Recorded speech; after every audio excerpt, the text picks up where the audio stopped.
মানুষ ডিপ্রেশনে ভুগে বিভিন্ন কারণে হতে পারে, বিভিন্ন কাজে বা আপনজনের আঘাতে, হয়তো বা কর্মক্ষেত্রে আঘাতে বা সামাজিক আঘাতে বা পারিবারিক আঘাতে এরকম হতে পারে।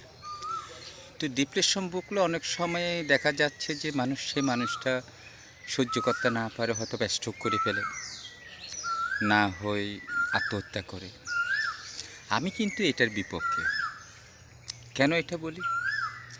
মানুষের চলার পথে অনেক ধরনের সমস্যা আছে, আপনার অনেক ফেস করতে হবে। প্রতিটা সময়ের জন্য আপনাকে সে বিষয়গুলোকে মূল্যায়ন করতে হবে। যে আপনি যখন চলতে যাবেন উচট খাবেন, আপনি যখন কথা বলতে যাবেন কথা একটু রং হবে, স্বাভাবিক।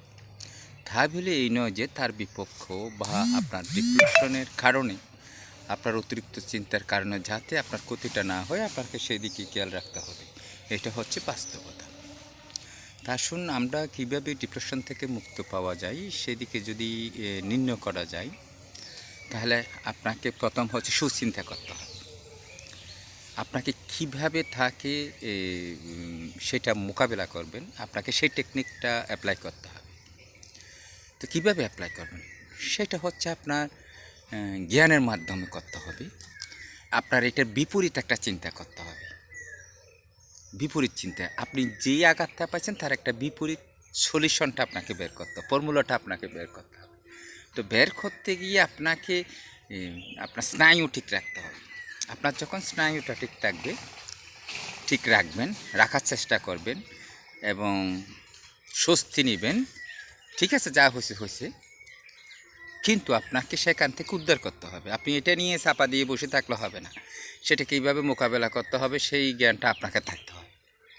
তো সুতরাং মানুষের জীবনে চলতে ফিরতে, কর্মক্ষেত্রে, সব ক্ষেত্রে আমাদের সমস্যার সৃষ্টি হয়। সমস্যার সৃষ্টি হয় বলে এই নয় যে আমি সেইটা নিয়েই করে যাব বা আমি অতিরিক্ত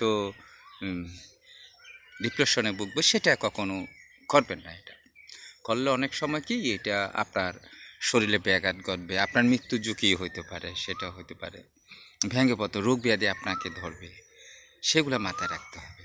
আসুন, আমরা যতটুকুই আপদ বিপদ আসুক না কেন, প্রত্যেকটা আপদ বিপদে, প্রত্যেকটা কাজের তার বিপরীত কাজগুলো আসে, সেগুলোর মধ্যে আমরা চিন্তা করে সেটা সঠিক সলিউশনটা যাতে পাই, সেটা সবাইকে অনুভব করতে হবে। আসুন, আমরা সবসময় মাথা স্নায়ু যেটাকে আছে সেটা নির্ণয় করি, স্নায়ু দুইটাকে ডাউন করে আপনাকে সুচিন্তাটা করে। ধন্যবাদ সবাই।